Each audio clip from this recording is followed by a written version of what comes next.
Good morning বন্ধুরা, সবাই কেমন আছো? সকালবেলায় এই রকম পাখিদের সঙ্গে সময় কাটাতে কতই না ভালো লাগে।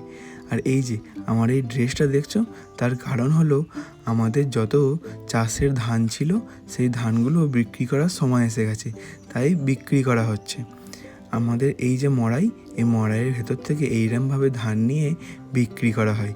আর জানো আগের দিনকে কেন ভিডিও দিতে পারিনি? তার কারণ হলো আমার বাবা মায়ের অ্যাক্সিডেন্ট হয়েছিল, বাইক নিয়ে স্লিপ কেটে পড়ে গেছিলো। এখন ঠাকুরের আশীর্বাদে ওনারা ভালো আছে, তাই ভিডিও দিতে পারিনি আগের দিনকে। জানো বন্ধুরা, গেল মঙ্গলবার আমাদের গ্রামে পানপাড়াতে হচ্ছিল রক্তদান শিবির। তাই এই মহৎ কাজে সামিল হওয়ার জন্য অনেক মানুষ এগিয়ে এসেছে। ডাক্তারবাবুরা এসেছেন, মানুষের শরীর চেক আপ করছেন, তারপর শরীর যদি ঠিক থাকে তারপর তাকে রক্ত দেওয়ার জন্য পাঠাচ্ছে। এই যে আমিও রক্তদান শিবিরে সামিল হয়েছি এই মহৎ কাজকে আরও এগিয়ে নিয়ে যাওয়ার জন্য। রক্ত দেওয়া এখন আমার কমপ্লিট। এখানে শুধুমাত্র পুরুষরা নয়, মহিলারাও সামিল হয়েছে এই মহৎ কাজে। তাই ঈশানীও রক্ত দিতে চলে এসেছিল।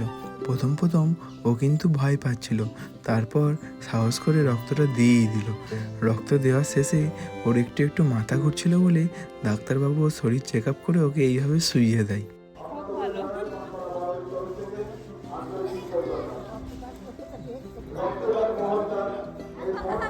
পূজা, কিরকম এক্সপিরিয়েন্স হলো গো? ভয় করছিল নাকি? ভয় করছিল নাকি? আর ঠিক এইভাবেই একটা সুন্দর দিনের শেষ হলো। আচ্ছা, আজ তাহলে আসি, আবার দেখা হচ্ছে কাল। টাটা।